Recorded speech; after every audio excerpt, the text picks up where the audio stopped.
ইউক্রেনে নতুন সরকার গঠন করতে হবে পুতিন।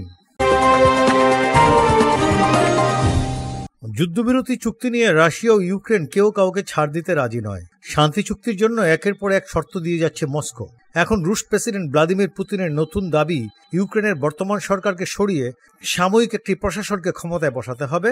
ওই প্রশাসনের হাত ধরেই যুদ্ধ বন্ধ হবে। শুক্রবার রাশিয়ার উত্তরাঞ্চলের মুরমানস্ক বন্দর পরিদর্শন করতে গিয়ে সাংবাদিকদের সঙ্গে কথা বলেন পুতিন। আর এই সময় তিনি মার্কিন প্রেসিডেন্ট ডোনাল্ড ট্রাম্পের প্রশংসায় মাতেন। পুতিন বলেন, আমার মতে যুক্তরাষ্ট্রে নতুনভাবে নির্বাচিত হয়ে ক্ষমতায় আসা প্রেসিডেন্ট বিভিন্ন কারণে এই সংঘাত শেষ করার বিষয়ে সচেতন। ইউক্রেনে সাময়িক প্রশাসন ক্ষমতায় এলে তাদের অধীনে নতুন নির্বাচন অনুষ্ঠিত হবে এবং যুদ্ধ বন্ধ হবে উল্লেখ করে পুতিন বলেন, এই যুদ্ধ সহ যে কোনো যুদ্ধে শান্তিপূর্ণ সমাধানের পক্ষে রাশিয়া। তবে এমন কোনো সমাধানের জন্য মস্কো কোনো ছাড় দিতে পারবে না। যুদ্ধের সম্মুখ সারিতে রাশিয়ার সামরিক বাহিনীর সদস্যরা কৌশলগতভাবে এগিয়ে রয়েছে। 3 বছরের বেশি সময় ধরে ইউক্রেন যুদ্ধ চলছে। যুদ্ধের শুরুর পর দেশটিতে সামরিক শাসন জারি করা হয়, স্থগিত হয় নির্বাচন। ফলে চলতি বছরের শুরুর দিকে ইউক্রেনের প্রেসিডেন্ট ভলোদিমির জেলেনস্কির মেয়াদ শেষ হলেও এখনও তিনি ক্ষমতায় আছেন, যেটা অবৈধ। এ নিয়ে সম্প্রতি আপত্তি তুলেছিলেন ট্রাম্পও।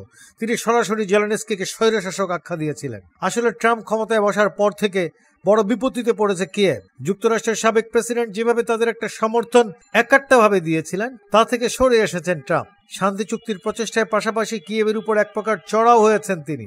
তবে গতকালের পুতিনের মন্তব্যের বিষয়ে জানতে চাইলে সরাসরি কোনো মন্তব্য করেনি হোয়াইট হাউস। হোয়াইট হাউসের জাতীয় নিরাপত্তা কাউন্সিলের একজন মুখপাত্র বলেন, ইউক্রেনে ক্ষমতায় কে থাকবে তা দেশটির সংবিধানের মাধ্যমে নির্ধারিত হবে। এদিকে 2022 সালের ফেব্রুয়ারিতে যুদ্ধ শুরুর পর ইউক্রেনের 1/5 এলাকা এখন রাশিয়ার দখলে। দেশটিতে ইউক্রেন বাহিনীর বিপরীতে ভালো অবস্থানে রয়েছে রুশ বাহিনী। এরই মধ্যে রাশিয়ার কুরস্ক অঞ্চলের আরও একটি গ্রাম ইউক্রেনের হাত থেকে মুক্ত করেছে তারা। গত আগস্টে অতর্কিত অভিযান চালিয়ে অঞ্চলটির বড় অংশ দখল করে নেয় ইউক্রেন বাহিনী। রাশিয়ার নিয়ন্ত্রণে নেওয়া গ্রামটির নাম জুগোলেভকা। আজ গ্রামটি মুক্ত করা হয় বলে জানিয়েছে রাশিয়ার প্রতিরক্ষা মন্ত্রণালয়। এর আগে গত 3 সপ্তাহে কুরস্ক অঞ্চলের বেশ কয়েকটি এলাকায় নিয়ন্ত্রণে নেয় রুশ বাহিনী। ইউক্রেনের হাতে এখন শুধু এই অঞ্চলের সীমান্তবর্তী এলাকাগুলির নিয়ন্ত্রণ রয়েছে। ধীরে ধীরে কুরস্কের নিয়ন্ত্রণ হারানোর মধ্য দিয়ে যুদ্ধবিরতি চুক্তির ক্ষেত্রে কিয়েভের অবস্থান আরো দুর্বল হয়ে পড়ল। এই অঞ্চলকে চুক্তির জন্য দর কষাকষির হাতিয়ার হিসেবে ব্যবহার করতে চাইছিলেন ভলোদিমির জেলেনস্কি। আর সেই কথা ভেবেই হয়তো চলতি মাসের শুরুর দিকে কুরস্ক সফরে গিয়ে বলেছিল যে কোনো মূল্যে অঞ্চলটি দখল মুক্ত করতে হবে। মুদ্রা কথা, ইউক্রেন এবং রাশিয়া শান্তি চুক্তি সম্পন্ন হওয়ার জন্য প্রথম শর্তই হচ্ছে ইউক্রেনের বর্তমান সরকার জেলেনস্কিকে সরিয়ে সাময়িক একটি সরকার গঠন করা, এবং যে সরকারের হাত ধরে এই যুদ্ধ বন্ধ হবে এবং নতুনভাবে নির্বাচনের মাধ্যমে কিয়েভে নতুন সরকার আসবে। এদিকে যুক্তরাষ্ট্র ইউক্রেনের মধ্যে যে খনিজ সম্পদ চুক্তি হওয়ার কথা ছিল, তার শর্তগুলো এখনো চূড়ান্ত হয়নি বলে জানিয়েছে ওয়াশিংটন।